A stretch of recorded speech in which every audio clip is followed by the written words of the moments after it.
Ahí, adelante. Perfecto. Entonces, les vamos a contar un poquito. StepNpull, bueno, como mencionó, yo les quiero contar un poquito la historia de esto, lo que nos llevó a este acercamiento.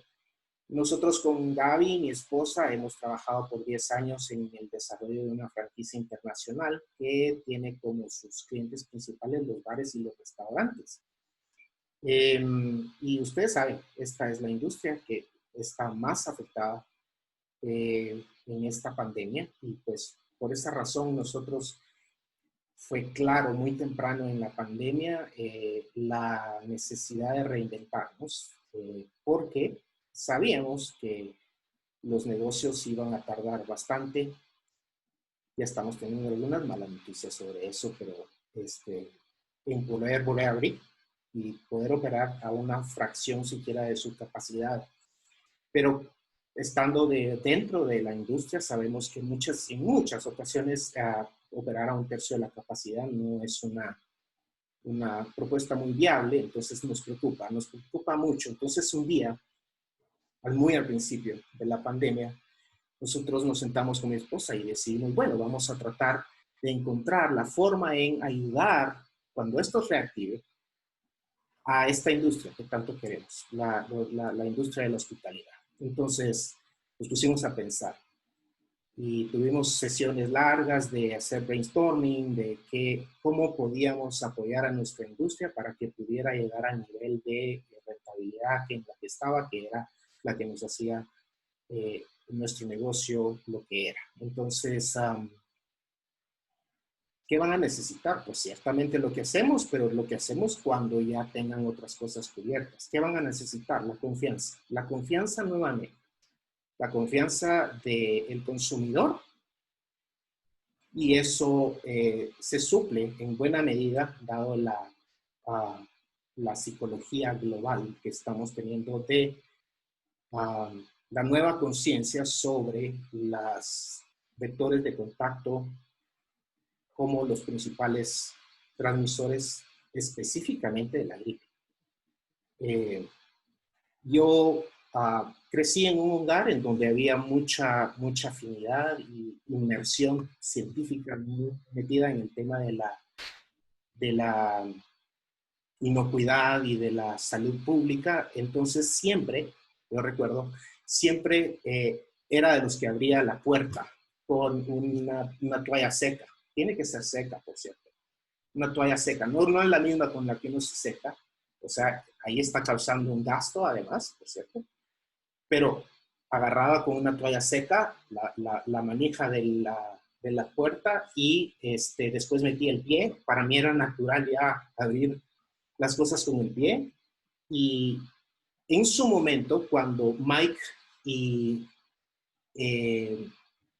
tuvo sus primeras apariciones virales, cuando realmente apareció StepNpull en Estados Unidos, pues hizo noticias y en ese momento los conocí. Entonces, cuando estábamos en estas con Gaby, me di cuenta, esto es lo que tenemos que darles a nuestros clientes, a nuestros restaurantes y bares, porque eso es lo que va a contribuir a devolver la confianza del consumidor a regresar. Entonces, bueno, compremos unas que sean promocionales, las regalamos o lo que sea, pero después comenzamos a ver el gran enfoque, el impacto real a la humanidad que tiene hoy en día este invento y los números están empezando a hablar por eso. Entonces, hagamos esto y mandamos un email sin tenerlo de contacto porque nos capacitamos con LinkedIn y de esa manera pues nos dan acceso a poder mandar alguna vez un email. Nos pusimos en contacto con Mike y un Zoom más tarde con Philip, que está presente en la reunión y con su staff. Nos tenía ya pues acordando, cerrando un negocio de representación, de patentado, de distribución del producto en Guatemala y en Costa Rica. Pero este es el experimento centroamericano, como lo que han querido llamar ellos. Así que esa es nuestra historia. Yo creo que Gaby, yo soy el director de la parte comercial para la comercialización de las franquicias en Centroamérica, y Gaby es la directora de operaciones. Entonces ella es la que opera la franquicia. Les quiere dar algunas palabras sobre cuáles fueron nuestros motivantes y sobre la razón de nuestra apertura temprana, que es un mes antes de lo planeado. Y un poquito más. Yo creo que Gaby, entonces, si quieres, hazte del micrófono y vamos a escuchar. Gracias. Ok, gracias Juan Pablo.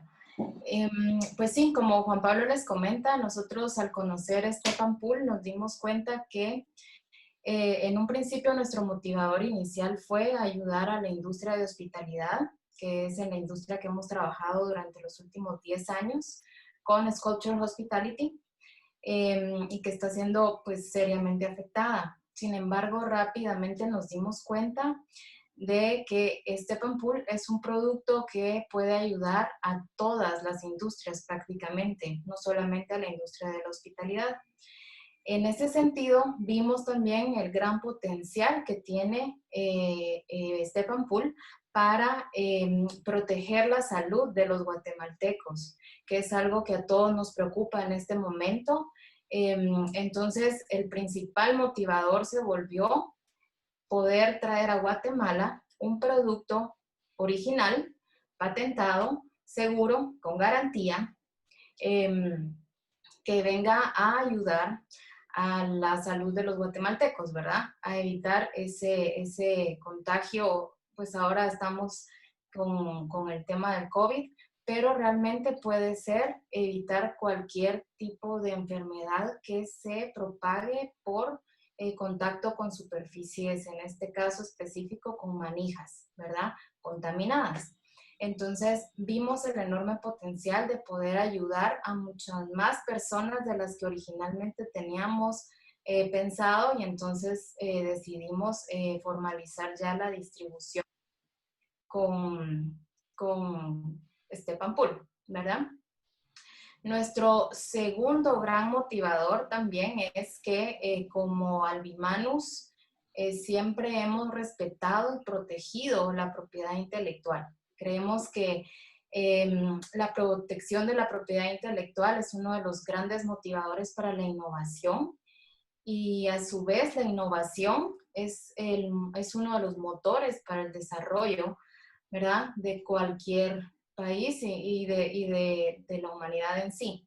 Entonces, en esa línea, nosotros, pues, más que tomar solamente la idea y fabricar realmente un producto, pues, lo que realmente necesitábamos era traer a Guatemala el producto original, entendiendo que tiene una ingeniería detrás que aparentemente, o sea, en primera apariencia no es tan obvia, pero sí el producto tiene una ingeniería de materiales, de fabricación, está probado, hay instalaciones que tienen más de 8 años de estar colocadas y la pieza sigue intacta. Entonces, creemos que el guatemalteco merece esta calidad de productos, ¿verdad? Y traerla a un precio, pues, accesible. Es una inversión única, ¿verdad? Creemos que tiene mucho potencial.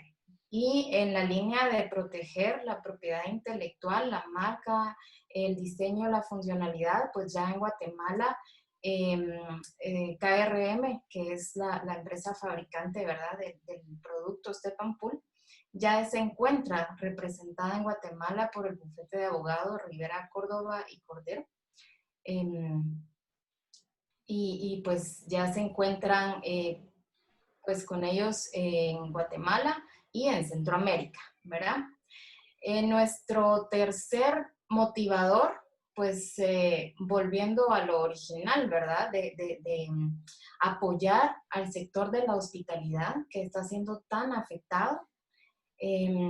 Pues lo que necesitamos en estos momentos es apoyarles a ellos con no solamente que tengan el acceso a StepNpull para colocar en sus puertas. De hecho, Cámara de Industria ya recomendó que en las puertas de los baños de los restaurantes esté colocado un dispositivo para abrir puertas con el pie, ¿verdad? Que en este caso, pues, StepNpull. Y pues lo que estamos lanzando también es una campaña que se llama StepNpull Steps Up in Central America. Esta campaña está enfocada a apoyar directamente a restaurantes, bares y hoteles que en el momento de prepararse para la reapertura quieran adquirir StepNpull y poderlo pues comprar a un precio menor del de lista, ¿verdad? Con algún descuento especial para ellos. Esta campaña la estamos haciendo en conjunto con Sculpture Hospitality, que es la empresa pues que está, que manejamos nosotros también, pero que está relacionada directamente con la hospitalidad. Entonces, esa campaña se va a estar lanzando un poco más adelante en la página de Sculpture Hospitality de Guatemala, ¿verdad? Que es stepnpull.gt. Ahí la vamos a estar lanzando.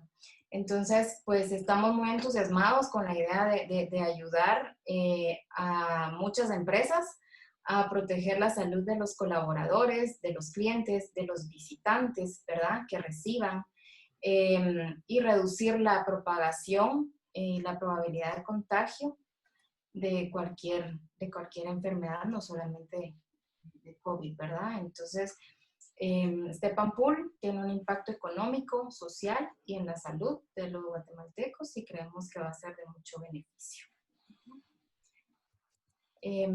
Tenemos un video preparado para que ustedes vean StepNpull y el funcionamiento y un par de entrevistas ahí con Mike, en donde él comenta un poco cómo fue el desarrollo de la idea y cómo pues ha venido a revolucionar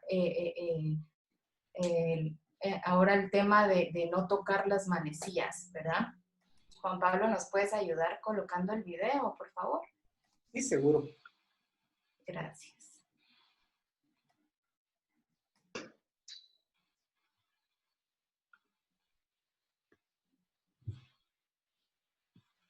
Hi, my name is Mike Sewell. I'm from Springfield, Missouri, and I'm the inventor of the StepNpull, along with my two partners, Kelly Connington and Ron Eli.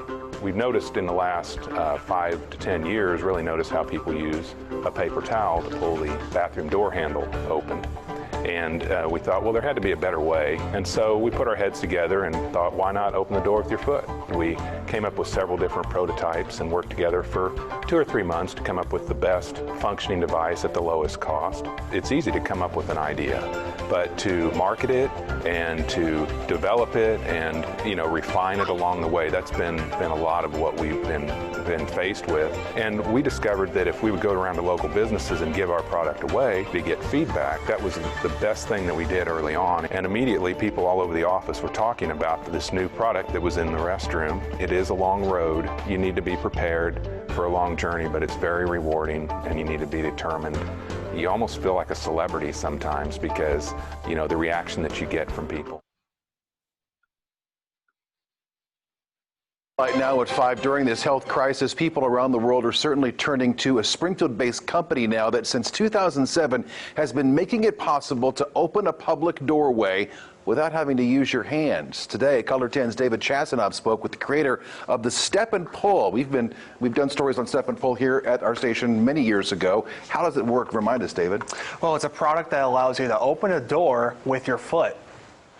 StepNpull President Michael Sewell says COVID-19 has made his product more popular. We've seen a significant increase in sales starting the very first part of March of this year. In fact, a 40 to 50 time increase in sales almost overnight. On a national and local scale. There's been a mental switch that has flipped that we've seen in businesses in the general population where it's trying to eliminate touch points. And just in Springfield, companies like O'Reilly's and Great Southern Bank, we have so many customers really in every industry. But sales are the last thing on his mind right now. We're proud we have a product that can help mitigate the spread, and also, from what we're hearing, has become a big part of the reopening strategy for many of these businesses to help customers and employees feel more safe. Businesses like the UPS store on Battlefield and Lone Pine. It's been on our door for a long time and it's not going anywhere. It has been there for 6 or 7 years and it looks great.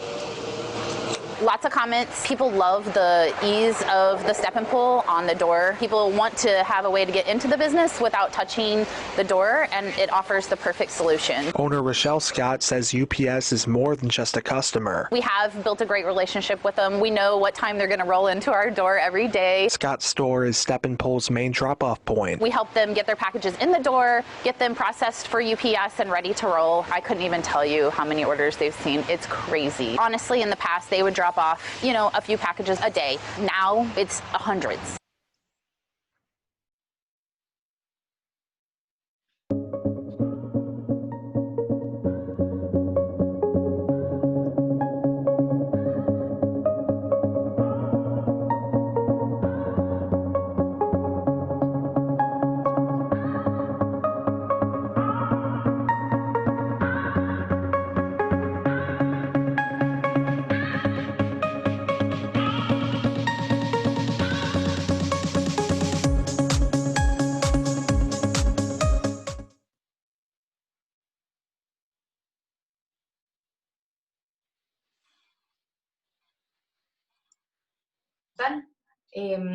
Pues acá tengo uno de muestra. Este es en color negro. Entonces, como ven, es una pieza de aluminio que se coloca en la parte de abajo de las puertas. Juan Pablo tenía algunas preguntas. Y tal vez solamente ampliándoles un poquito sobre la naturaleza del producto. El producto tiene la particularidad de que debe ser instalado en una puerta con brazo de cierre hidráulico. La presión debe estar calibrada a 5 libras de presión, es un estándar. Y de esa manera, entonces, se garantiza el funcionamiento óptimo del dispositivo. Entonces, aparte del tema de la instalación, en algunas puertas va a ser necesario, pues, recalibrar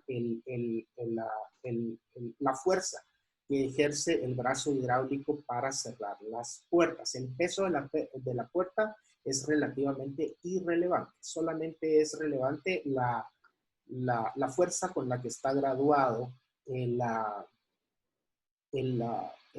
brazo que cierra la puerta. Además, debe ser instalado en una puerta que tenga núcleo sólido de madera, normalmente esos de lo que están hechas, o una de metal, en un marco de puerta que tenga perfil de metal alrededor, ahí también es posible instalar.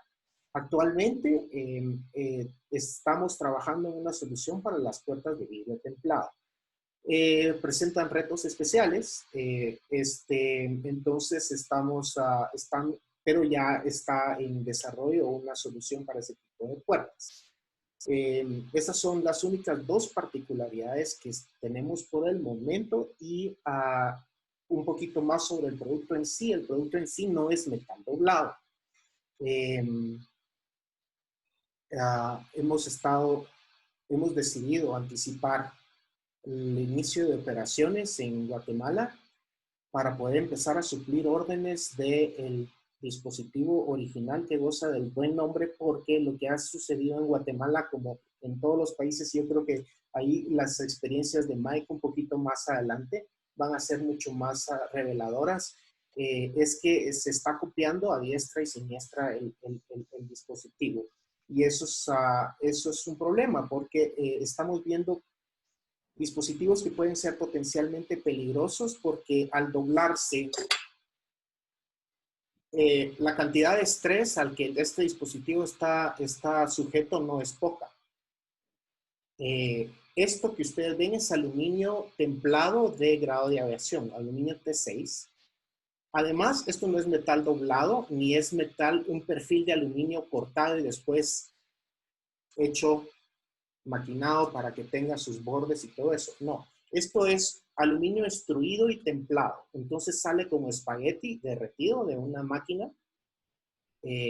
muy grande que es lo que tiene la forma con todas las especificaciones de diseño industrial que esto tiene, que de hecho parece muy simple, pero lleva bastantes años de desarrollo para poder tener la expectativa de vida que uno debe esperar de cualquier asa de cuero.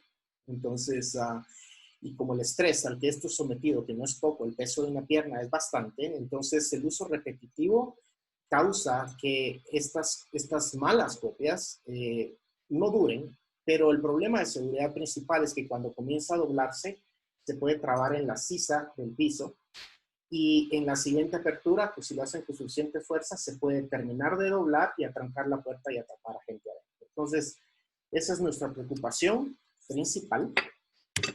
Este es un producto de 13 años, hay instalaciones de hasta, no sé, creo que como 8 años.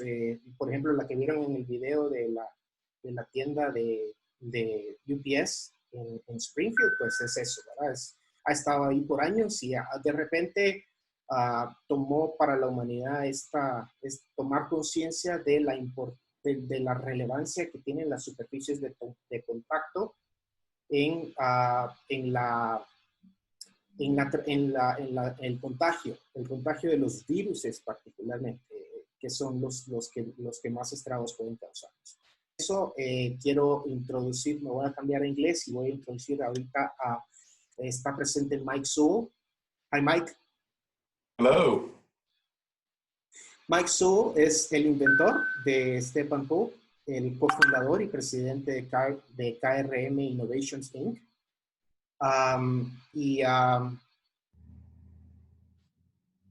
Mike, Yes. how in the world does this happen? How did you come up with this?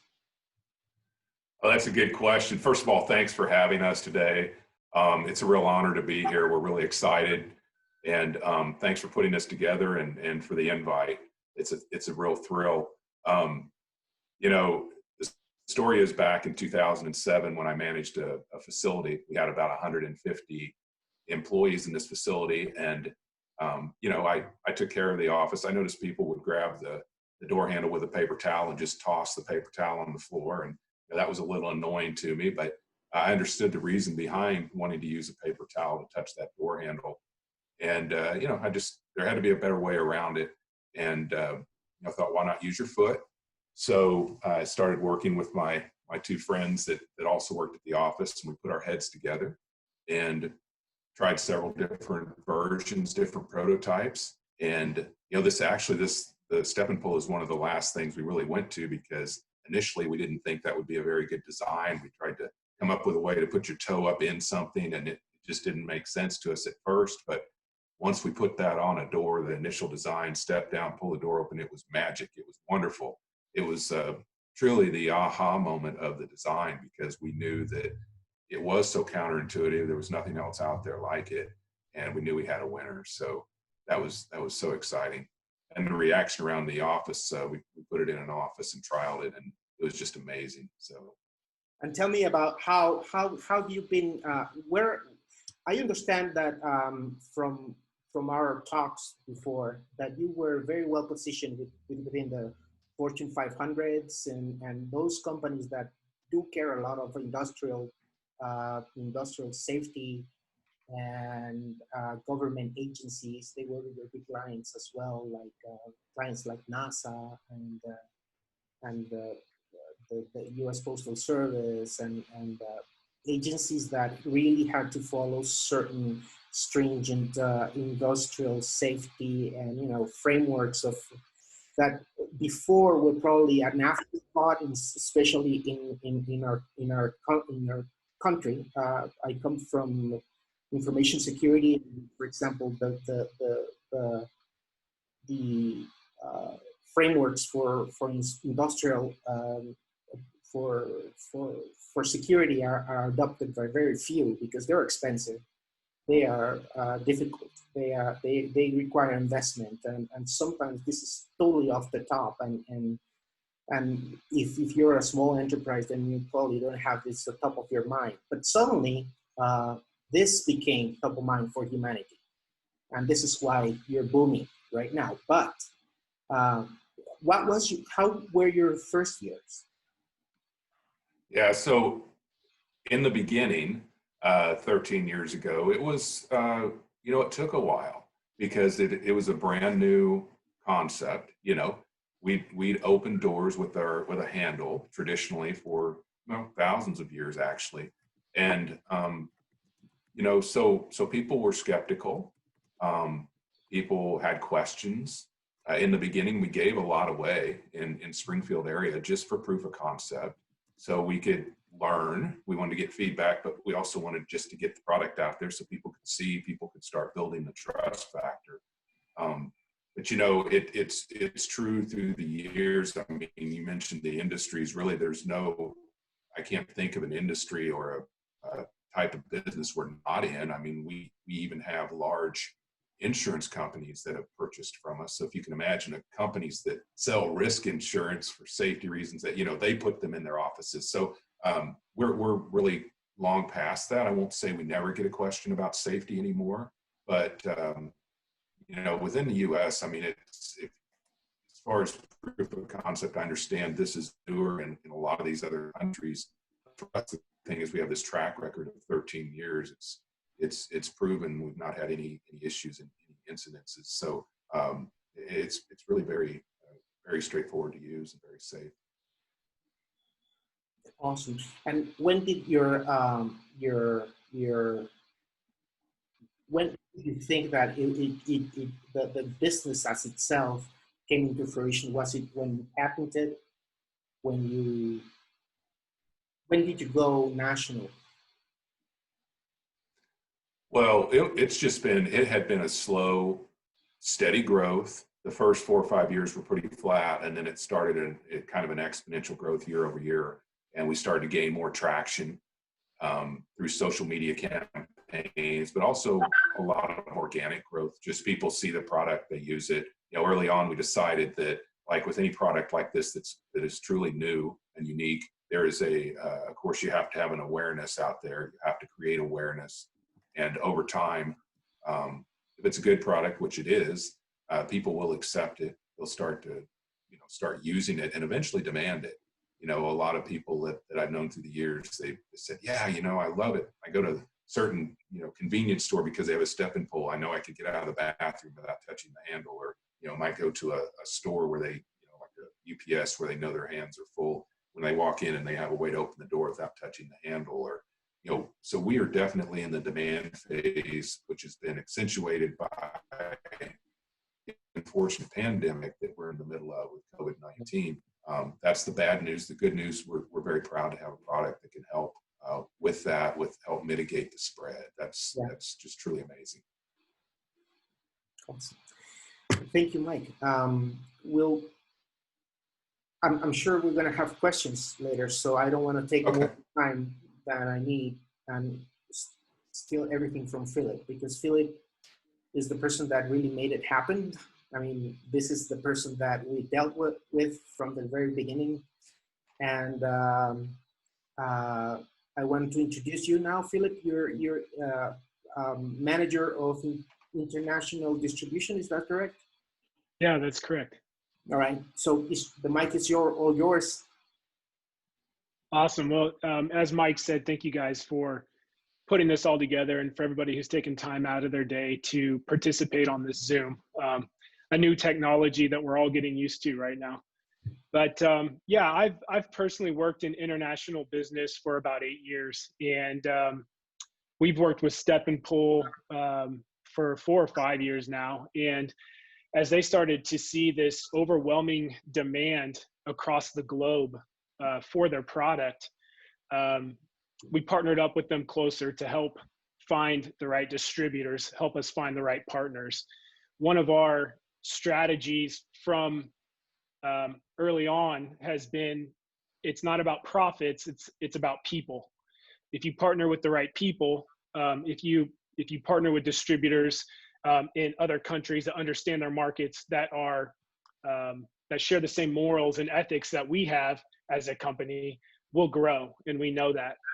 And so, we're this step of entering into a partnership with Juan and Gabby and announcing this distributorship in Guatemala is extremely exciting for us.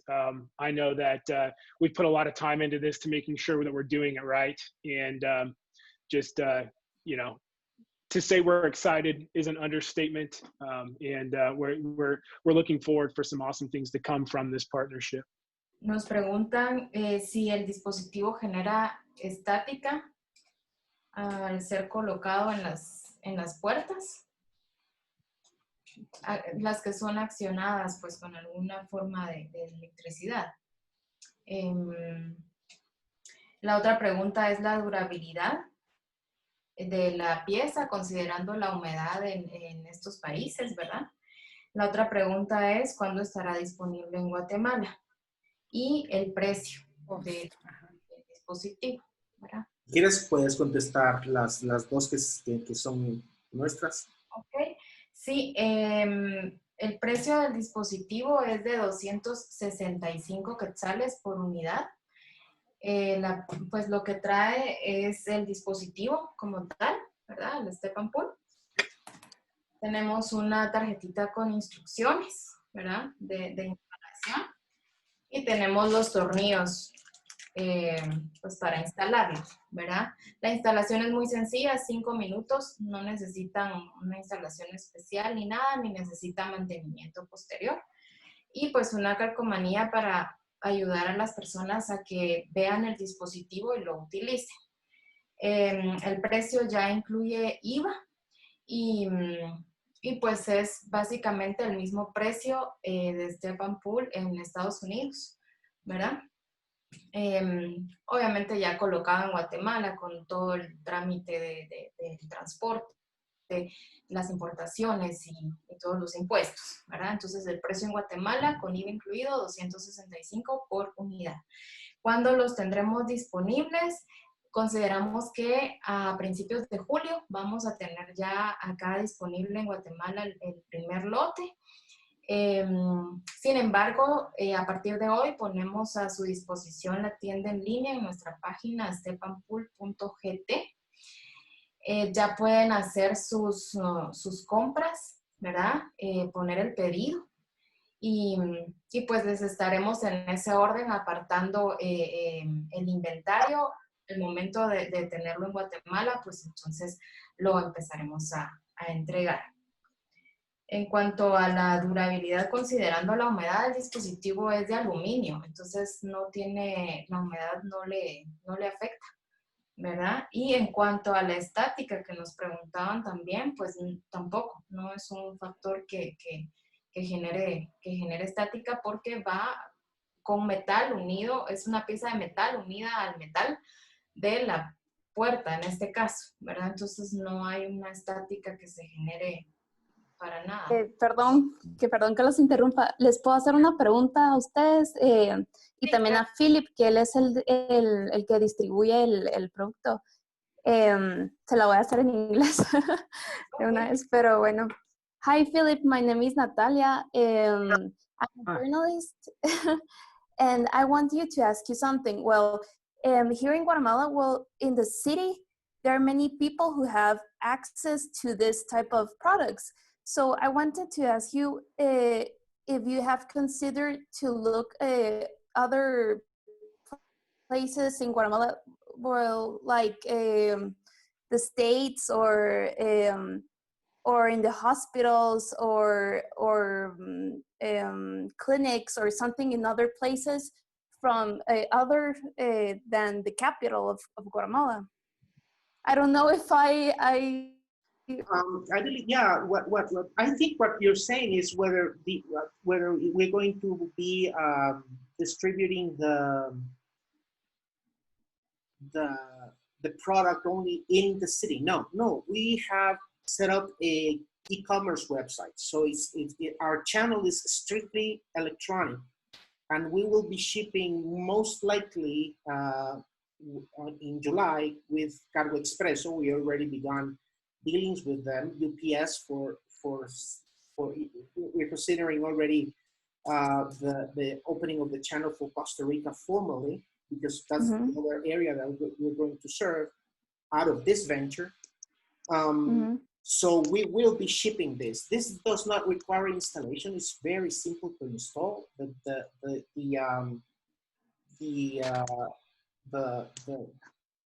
hardware is extremely easy, and the tools you need are very commonplace. So your maintenance guy can go in and do it.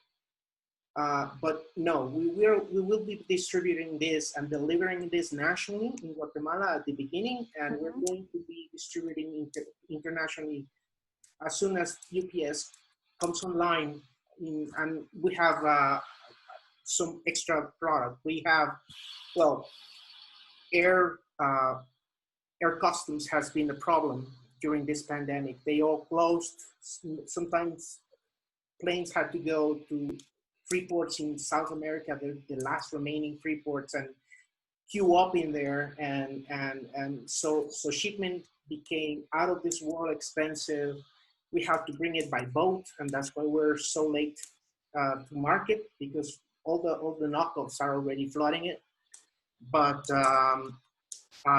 yeah, that's why we decided to go ahead and do it fully online. It's people are now accustomed to online, so we're hoping that this is going to be enough. And we have a layaway plan as well, so you can reserve your inventory as of today, because we're going to launch the site today. Thank you. Another question, and that's all. Okay. Are you going to give priority to hospitals or national health? What? I think Philip, I think, had something to answer you directly. Oh, okay, sorry. Okay. Because you directed your question to Philip. Yes. Yeah, no, and thank you for that question. It's doing business in other countries. You know, every country's so different, the way they do business and the way distribution works and shipping and e-commerce. So. And I was going to pass that over to Juan and Gabby to answer, because you know the reason we are looking for good distributors in all of these countries is because they are able to navigate the best way to distribute and the best way to market the product and sell the product in their respective countries. So and I think Juan just did a great job of kind of explaining what that strategy looks like in Guatemala. But that was a good question. Thank you. Thank you. Well, the other question, sorry, the last one. Okay. Well, are you going to give priority to hospitals, especially national hospitals, or are you talking with the governmental associations, organizations, or something to try to install the product in the hospitals? The scope of this is any door that everybody touches is a target. I mean, any door that everybody touches, a conference room, a lab technician's room, a classroom, school, university, cafeteria, meeting rooms, commercial shops for entrance of employees, entrance of clients, entrance of delivery, everything that is heavily touched by many people many times a day, it's a good target for the device. So we will cater to anyone that has interest to it. But we, as Guatemala, are going to follow the policy outlined in one of your videos. I don't know, Mike, if you can afterwards send me a link to where you say this, but that we're going to cater on a first come, first served basis. No priorities to anybody. We're going to give a financial benefit to the industry that is keen to us, hospitality, as a corporate type incentive, stimulus for them to have a stand to survive, and us in the process, because we are a service company to hospitality. So that's this is the only concession that we have as a company. But as far as inventory priority, first come, first serve. And national hospitals surely will be interested, and we will take their orders, and we will try and service them as soon as we can. But you have to keep in mind that demand is very, very high. Production capacity right now is at top. Mike, in one of the interviews that you're going to have, if you're a reporter, you're going to have one of their interviews transcribed. There is a translation in the media kit where he says that you guys went from 1,000 a month to 2,000 a day to 4,000 a day in March. So that is exponential growth. And we need to keep up with demand everywhere. So yeah, we will, this is why we have pre-sale, so that there's some these layaway plans. So we have some income to guarantee the stock for people that are interested to buy, and then serve them on a first come, first serve. So the website is going to open as of today, ending this meeting, and we are ready to take your orders. But it's going to be, we are a private company and we do business with government, but the mission is everybody. Of course, there is a more of, we feel obligated to the health industry. Of course, who wouldn't right now? But like we say, we need to follow in terms of inventory and size of orders and all that. We need to follow what we can provide and StepNpull from the States. I don't know, Mike, if there's something you would like to add, or I'm sure I made mistakes, so if you can correct me. No, I mean, I think you're right on. I mean,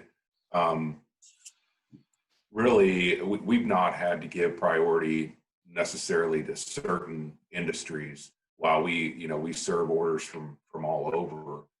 It hasn't been necessary. We haven't gotten to that point where it's been a request, but we haven't structured proactively that way either. So it's not really been a need. It hasn't been a problem. There's been a lot of demand, as you said, and a lot of growth in a short period of time, and production had to be increased quickly to meet that phenomenal growth. But we've not had to give priority to any particular institutions. Thank you, Mike. Do you mind, may I ask a question? Sure, sure, please go ahead. Hi, everyone. First of all, Mike, congratulations for a fantastic idea. I think it's a very simple but smart way to approach a big problem. So yeah, congratulations. Sometimes it isn't the simple things, well, the big progress, right? My question is in regard to the adoption. So have you seen any trend in, I mean, after you have deployed your device in, well, specific sites, whether it's hospitals, restaurants, or for whatever need that it's fulfilling, have you found the need to roll out some kind of educational, not material, but process, or is there any need to train people on how to think differently when it comes to opening a door? And if the answer is yes, I mean, what has this been? How have you trained or create a new behavior? And how long did it take for people to adopt the new way of opening doors? Yeah, that's good. That's a good question. So it's been a constant educational process to, from early on. As I said, it was about awareness and then acceptance. And some people use them, most people use a StepNpull the first time easily.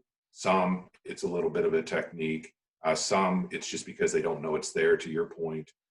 As we've, through the years, we've started to, and especially recently, started to produce articles and some videos to demonstrate, you know, so that we can, I guess you could call it training, but it's informational so that people are aware and understand how to use it, that it's there, the benefit. But, you know, it's like so many things, it's about motivation.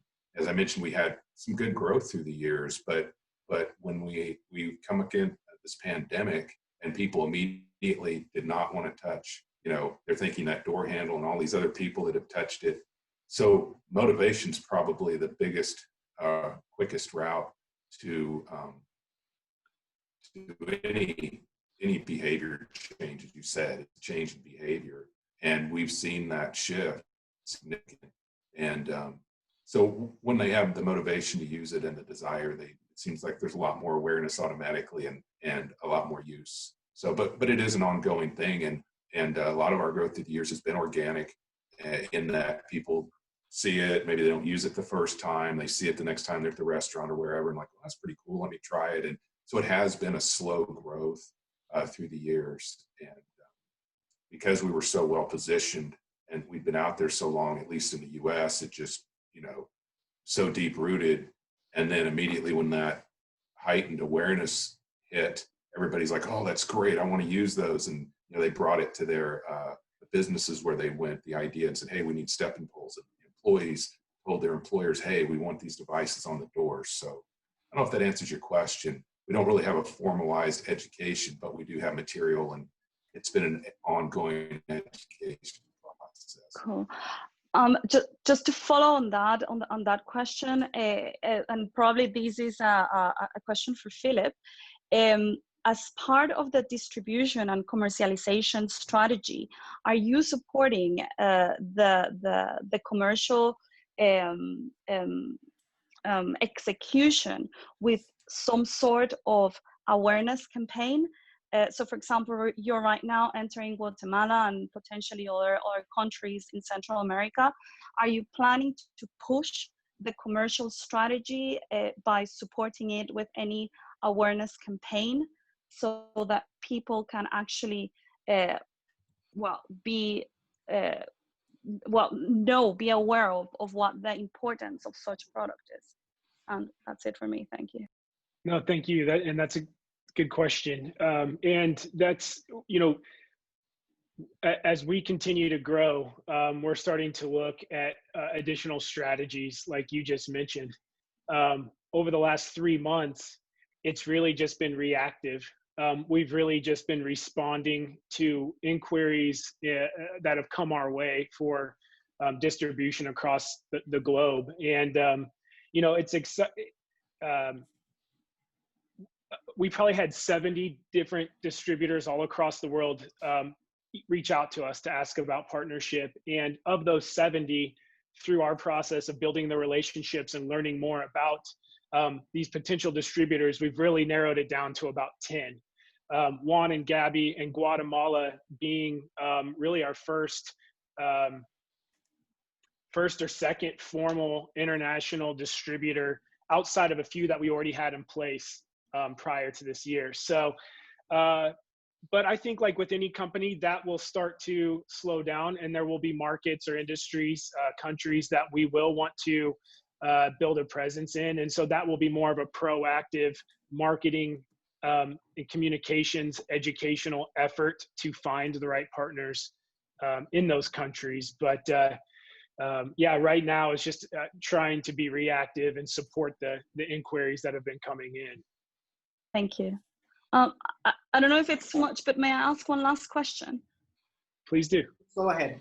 Like you said, we will not have a format here. I mean, we've said our piece.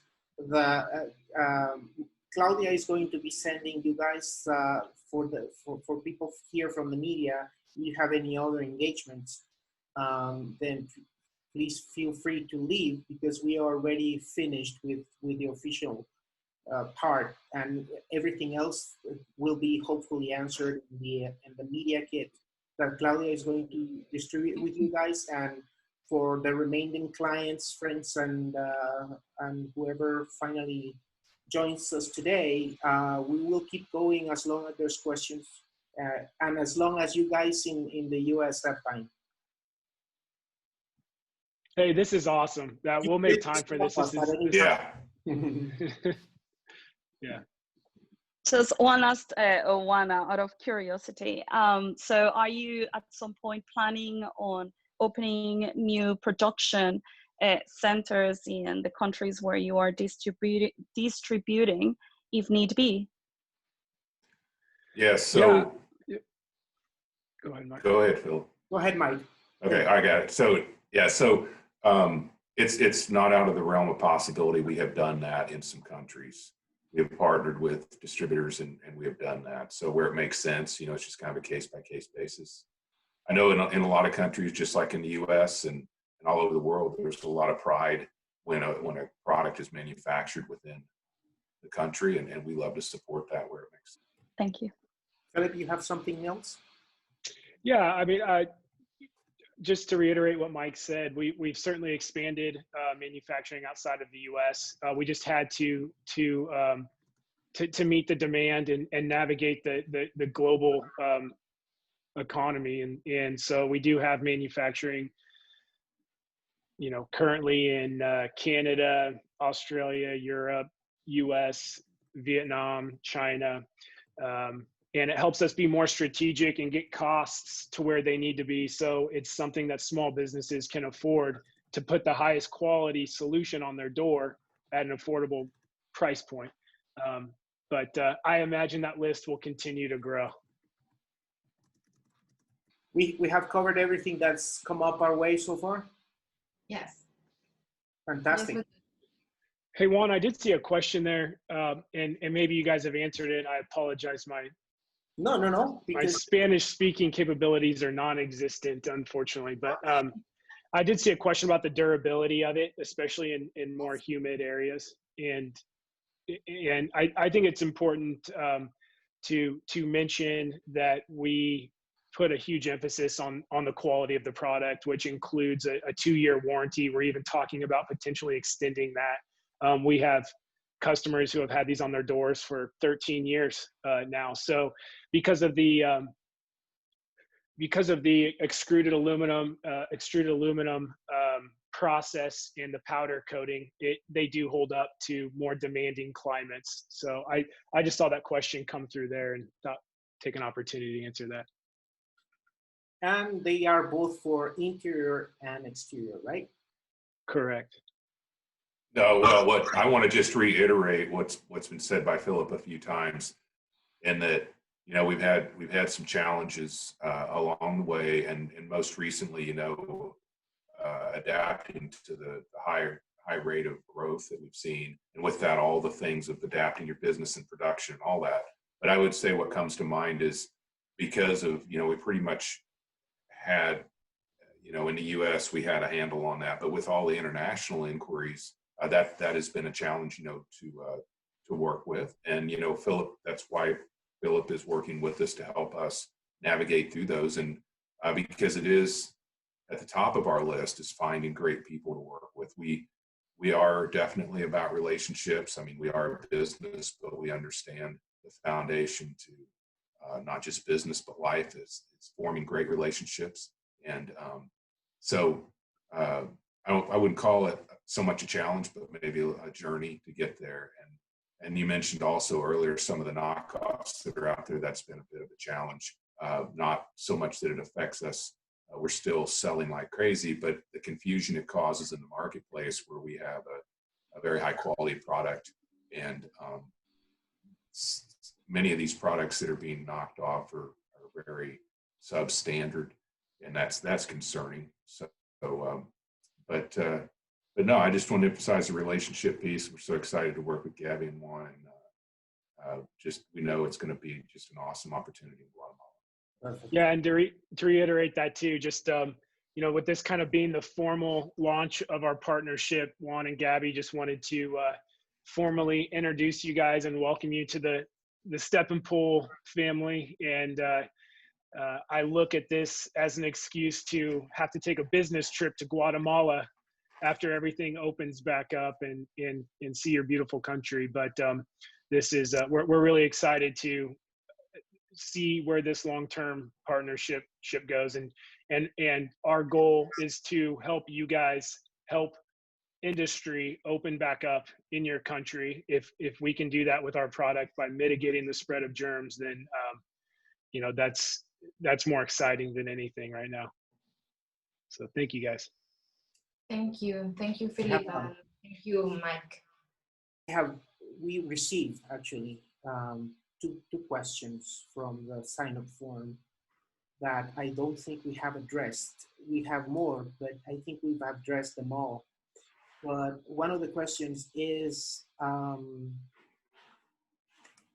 what is the growth of,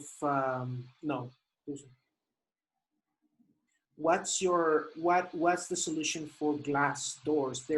And I know that they are very widespread in use here in Guatemala, for example. So Philip did mention something sometime that is in the oven, but I'm not sure if you're at liberty to share anything at this point. Yeah, it's interesting because in the U.S. there's not as much of a use of glass doors, so that's just one of the many nuances that you run into when you have the privilege to have a product that has a worldwide demand. So we have a simple solution for that, where the step-and-pull we believe will work. It would involve really an adhesive to glass doors. We are in the process of trialing it, and I really don't think I think it'll be a good solution with an adhesive. There's many on the market, many products that will serve the purpose, and we know we need that solution in place because there are, as we found, many glass.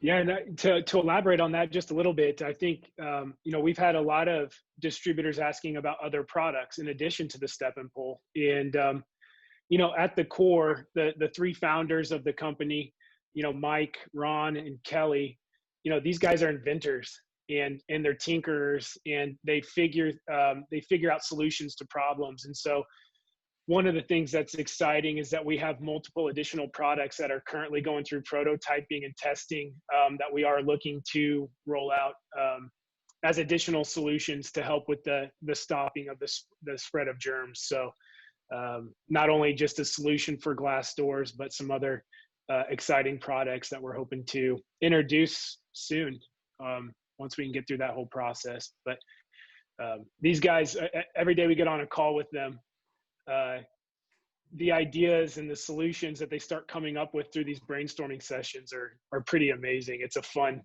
a really fun group to be a part of. The countries in which you have distribution of step-and-pull. Wow. So what comes to mind, of course, Guatemala, but we have Canada, EU. We have a distributor relationship in the EU we've had for a few years now. Also in Australia, really Oceania, and South Africa, and we have also someone we work with in Hong Kong. But we've taken orders from many other countries, and I know Philip maybe can fill in some more of the blanks. I know he's been working with some other actual distribution channels in some other locations. I don't know if you got anything to add there, Philip. Yeah, it's a long list right now, but aside from those countries that Mike mentioned, which are relationships that really have been in place for some time now in most cases, Guatemala and India are our two first formal distributor partnerships, but the list from Qatar to Malaysia, Mexico, these are all countries that we're talking with distributors in right now, that we're far along in those conversations. But again, for us, it's about the people. So we'd rather take a longer period of time to find the right people, then, you know, it's not all about finding the big distributors. It's about finding the distributors that have the right people that we believe are a good fit with our team. And so sometimes that's challenging when you make that a priority, but we believe it's a requirement for long-term success. Do you have plans to sell to El Salvador, Honduras, and Nicaragua as well? Yeah, we've seen a lot of interest in Central America. Obviously, with partnering with you guys for Guatemala and Costa Rica, we're going to learn a lot more about that. But we do have we've had some preliminary conversations with some other distributors and countries in Central America, and we definitely have plans to expand if the demand's there, and if it's a product that helps companies and helps you know, people in those areas. We'll figure out how to get there. Can you explain what the general manufacturing of the product entails and what differentiates StepNpull from a bent piece of metal? Yeah, absolutely. You know, from the beginning, we wanted to find the right balance of a durable product at the right price point. And we've looked initially, and even through the years, revisited different ways to produce the StepNpull in its current form. Certainly, you can take various pieces of metal of different thicknesses, and you can bend it to the form.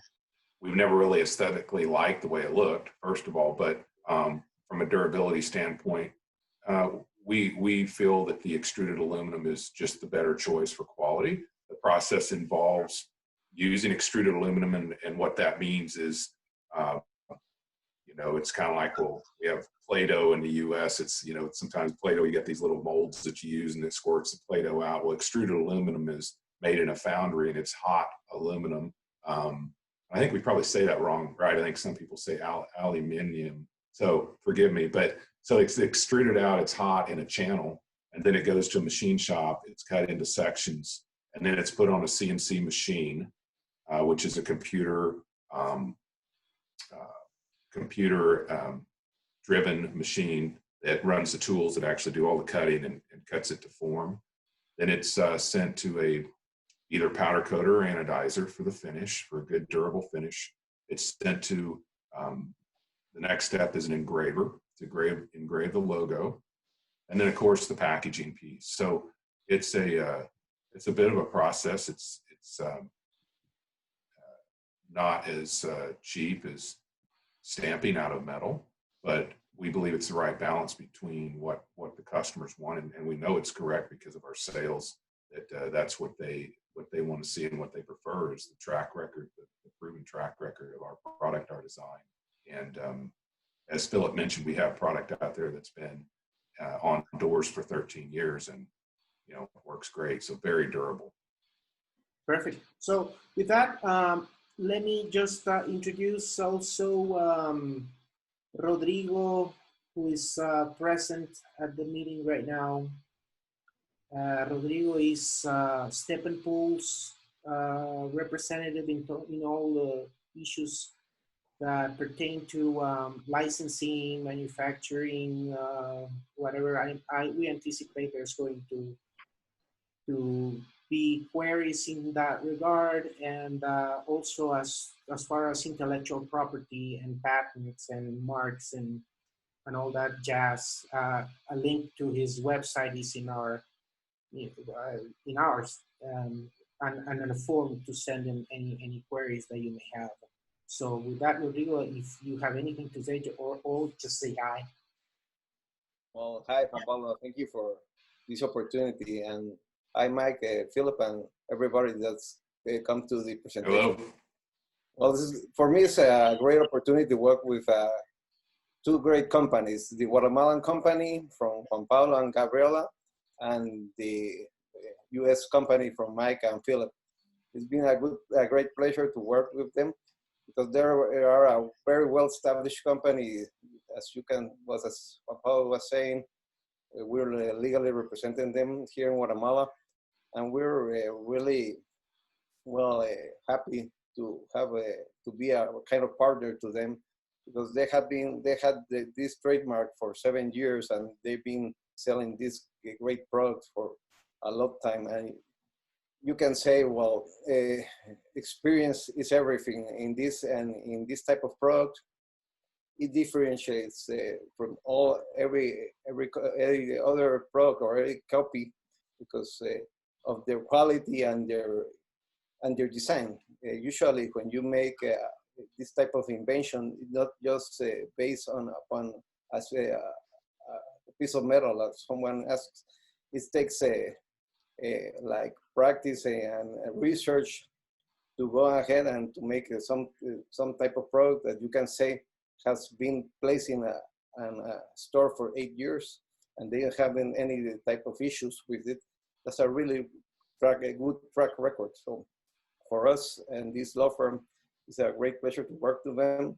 They just to clear some of the legal things, we're already begin the legal process of registering the trademarks here in Guatemala. So they're all under patents. So we're trying to protect them from all types of copiers or infringements. And we hope this is just the beginning of this relation, and this one is just one of the products that they're willing to bring to Guatemala and to help us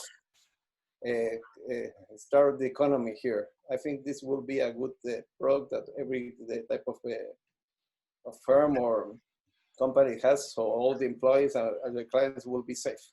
So again, thank you for this opportunity and the opportunity to work with you. Thank you, Rodrigo. Yes. Thank you, Rodrigo. And with that, I just open anybody who wants to bring up their mic by themselves is very welcome to say anything before we call it a day.